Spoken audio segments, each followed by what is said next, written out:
In the beginning, there was Destiny 1. It was console only.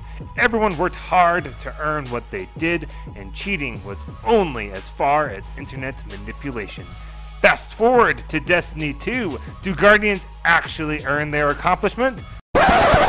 In this video series, we're going to look at why carry services and cheating has become a thing in the realm of PvE. We will look at what do these illegitimate forms of playing do to the game and what I think Bungie should do. We are now in the midst of looking at a world's first race being won by cheaters or hackers come mid-November with Beyond Light. What's up guys, this is Church of Caboose, and this video is the first in a series about Destiny 2 and the legitimacy of accomplishments. This series was posed as an idea by two clan members after I kind of got into it with somebody on Twitter. It kind of blew up a little bit as far as I'm used to going on Twitter, and this person was promoting that they would carry people through Grandmaster Nightfalls for, of course, money. There was a screenshot he included in this tweet of his Nightfall history of Grandmaster clears, presumably clears that he did while carrying people for money, and it included like how long those nightfalls are taking, and they tended to be between 7 to 9 minutes, which is not impossible, but I was quick to assume cheating had occurred, which you guys can kind of tell from that screenshot there, which is exactly why I am doing this series. Due to an increase in cheating, boosting services, and hacking and exploits, amazing feats are suspected of not being legitimate. This individual happened to also have a history of suspected foul play that goes back over at least a few years. From what I could find on Google, it's about from 2017 2018 or when these accusations began to occur, and involved costing their clan a last wish world record, which resulted in this person being cheated, or excuse me, being kicked. I also found some things about this individual having accusations of cheating and gambit. Apparently nothing that I could find that was for sure, other than Bungie deemed something this individual did with Last Wish was nefarious, and the clan that this person was in, which was, by the way, they have multiple world firsts, kicked this person out. Now, I'm not using their names or anything because, like, the past is the past. This person could be very well legit by now, and I don't want to necessarily be dragging someone through the mud. In one of the tweets I did add Bungie, I was like, hey, y'all might want to check this guy out because, you know, terms of use, and also, like, the guy cheated before. What are the odds that he's doing, like, 7-minute nightfalls over and over and over and over without cheating again? Like, I don't know. That's for Bungie to decide. I don't want to be dragging this guy too much through the mud, which is why I'm not using names and scratched everything out in that screenshot you guys were able to see. So anyways, due to all that increase of all the nefarious things, this Twitter conversation, this series was born. Before we get into the content of this video, make sure y'all subscribe to my channel and like the video. Your viewership means the world to me, and subscribing is incredibly helpful. If I hit 600 subs by October 20th, I will do a Winnie compilation. Winnie's my dog, who's also in my logo and on my social media. I'll do a compilation that includes videos like this. Wants to know, do you want a new toy? Yes or no? Yes? Are you sure? Do you want a new toy? No or yes? Yes? Okay. If I hit 1,000 subs by November 20th, I will do a video that more in detail. I might do like a puppy dog toy opening video. I might do something where it includes like how she reacts to getting food in the morning. And so if you guys want to help a dog out to live her best life, hit that subscribe button and do me a huge favor. In this video, we're going to look at why boosting services and cheating in PvE are being used and their effect on the game. I will do my best to show both sides of the coin, why people are interested in using these options, and why folks don't approve of these options. Please keep in mind that much of what I will share is opinion-based and may or may not be generally shared by the Destiny community. Let me know down below what you guys think about why people choose to use these boosting services and cheats and the like. Is there anything you think I missed in regard to this topic?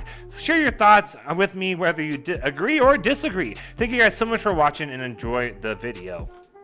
First, we're going to look at why Guardians find these options to be attractive. Number one is probably loot lust. This is a looter shooter, meaning you shoot to get the loot. Raids, Grandmaster, Nightfalls, and dungeons all present opportunities to earn some of the best loot inside of the game. Options include things like Anarchy, we've got these prestigious titles such as Conquerors, as well as accomplishment in the game, like all those triumphs and emblems, such as looking at you, solo flawless prophecy that I currently struggle to attain. Cheats and boosting services have made tidal waves in the community, and there's probably a good number of reasons for it. If one doesn't feel like they can get the loot without using a cheat or a carry service, then it's a really appealing looking option. It does seem right now that cheating is not punished, or at the very least not consistently, and one might not care about the effect that using a carry service or cheating would have on the community. Cheating and boosting services would then probably seem like a great option to anyone that feels like one of the aforementioned ways. Number two would be for sake of time and ease. I have said many times that my channel is all about efficiency. However, I do not extend this to the use of cheats or carry services. But if one has the ability to be okay, I guess, with using these cheats, then they might feel like, hey, why not? I can sleep at night knowing I didn't actually, earn something. So hey, why not do this? It'll save me all the gray hair and, I got the moolah. They may find that they can acquire all those pinnacle rewards, loot, titles, etc. in a much shorter time and with a lot less frustration. The third option we have is that seemingly there is no victim. We hear a lot in society about victimless crimes and such like that, and part of the reason why people hate on cheating in PvP is because there's a very obvious victim. But in PvE, no one gets hurt, right? And it's not like you're ruining the experience of somebody else in a PvP match because you're just killing a PvE boss, so why not? Number four would be using cheats and boosting services can have the same result of frustration. They can get rid of that frustration of finding a team, or maybe they just had a toxic LFG experience, or feeling that loot lust coupled with despair and the lack of ability to achieve said goal. We'll get more on this later, but if you join my Discord, we'll take care of most of those frustrations for you. If you hop in that vengeful Discord, you don't have to be in our clan, but hey, we'll help you out. Don't go paying somebody because they oftentimes will cheat anyways. It's not uncommon. So we'll get into more on that later. Using services and hacks can definitely seem appealing. I've been there myself. Most recently, when I was working on a flawless raid, I was fed up with my team and our failure to successfully complete the goal over dozens of hours of trying that took the place over the course of about 6 months. One night, I got crazy close. I was real mad. And I was like, fuck it. What does it cost? Thankfully, I had a wife. I was able to, not do it. I did not cave to that rush of rage and ended up getting it done later on that night on my own. So I understand the temptation of these services. So now let's talk about the opposing side of why using services and hacks is not a positive thing. Number one, you paid at least $60 in America for a game to just pay someone else to play it for you. If you take into account the cost of expansions and such over the 6 years of Destiny's experience, because yes, there are people that are like me and have been playing Destiny since more or less day one that will pay for things, you are probably in the hundreds of dollars spent for the option to play the game, and you're choosing to have someone else do it for you? I don't know. Obviously, I'm very anti-cheating and boosting services, so that just doesn't seem to be very smart to me. Number two, when you pay for a team or pay for cheats or pay for a recovery, you don't actually learn how to do anything. Say you are paying to get that raid clear, that Grandmaster or dungeon, or I guess really anything really. You don't learn how to do it because they're not there to teach you. They're there to get it done and move on to that next customer. When you team up with your friends or an LFG, they can look you up on raid reports and other stat checking sites and see you have a clear or more. Then once you are in that activity, you've got two choices. Say you don't know what you are doing and deal with people asking you hey, how'd you get those clears? And you have no clue how to do anything.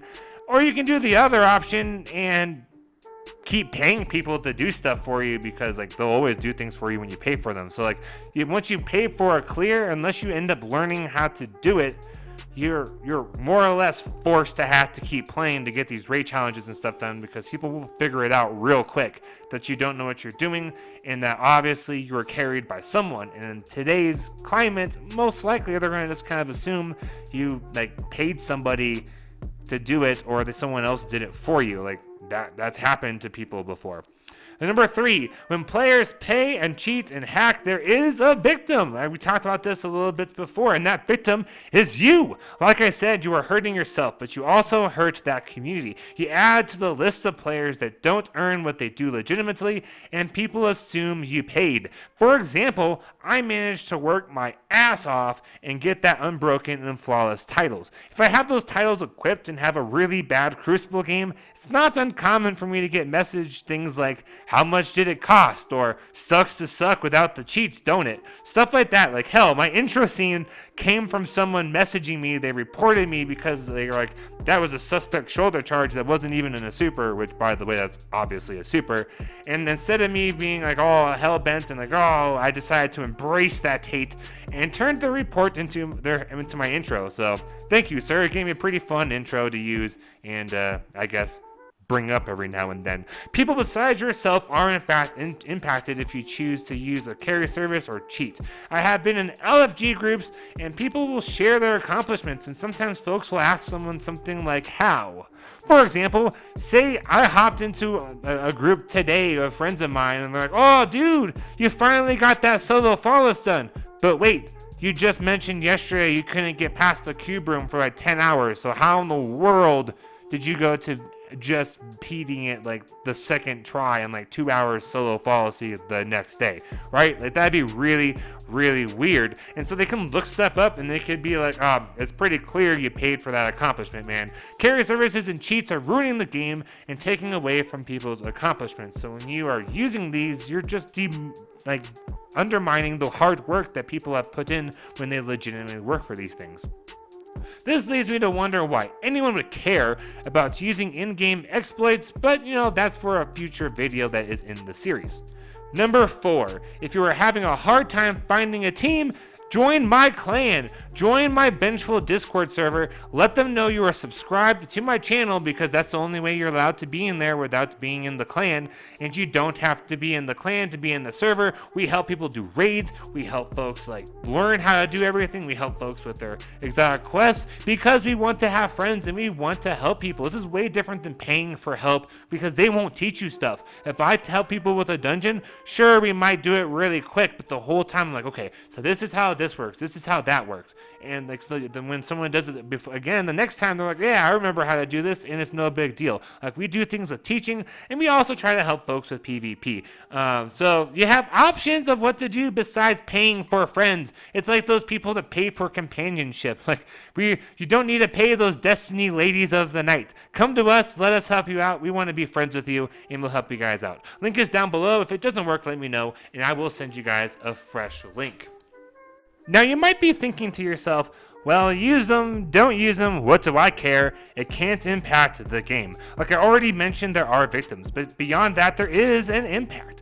The person that was offering to carry you in a Grandmaster for money could very well do it legitimately, but due to the history and insane increase of hacks in the game, we don't know, and that can result in you and your friends getting banned if you guys were to use something like that. There's always that risk. It's against all kinds of terms of service, and we never know when Bungie's going to decide, like, hey, we are going to enforce this stuff.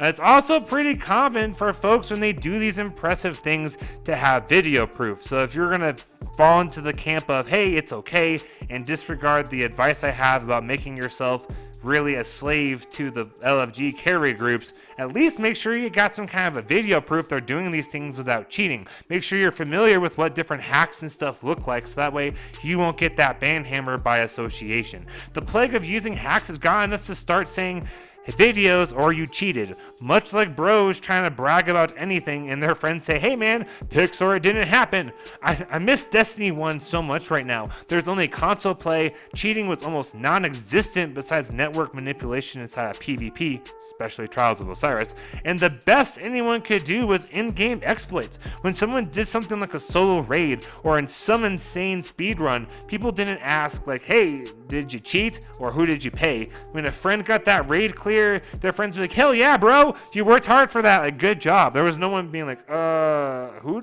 did you pay to get that done? Because that's what it seems like. And as soon as PC became an option for D2, like, my God, the cheating went through the roof. And it's also on console, by the way. There's lots of folks who are like, oh, cheating starts on console. It's definitely on console. It's just you have to have a PC. So it's kind of like, why cheat on console and have both, or just have PC and just cheat there? Cheats are now expanded to console and everything is suspect. Please let me know down below what you guys think about why people choose to use these burst boosting services and cheats. I'm curious, like, if any of you guys have used it. Now, I'm not going to hate on anybody because I always tell folks, like, every once in a while I have friends like, I'm thinking about paying somebody. I'm like, hey, you know what? You do you with your money. Just know, like, if they cheat, you can still get banned, and it's not like you're going to know how to do it. So, like, I'll just help you out. Like, are you sure? So just, like, let me know, like, what was your experience like? How do you feel about those things? I'd like to hear from folks that use these different services. Share your thoughts with me, and I really thank you guys all so much for watching. Don't forget to subscribe by November 20th. If we hit those 600 subscribers, you guys will get more videos of my wonderful corgi mix, Winnie Rose. And if you get to 1,000 subscribers by November 20th, I'm going to probably do a puppy dog, like, open boxing. She's going to love it. You guys will be helping out a dog to live her best life, so hit that subscribe button. I am Church of Caboose, and have a great week, and happy grinding, y'all.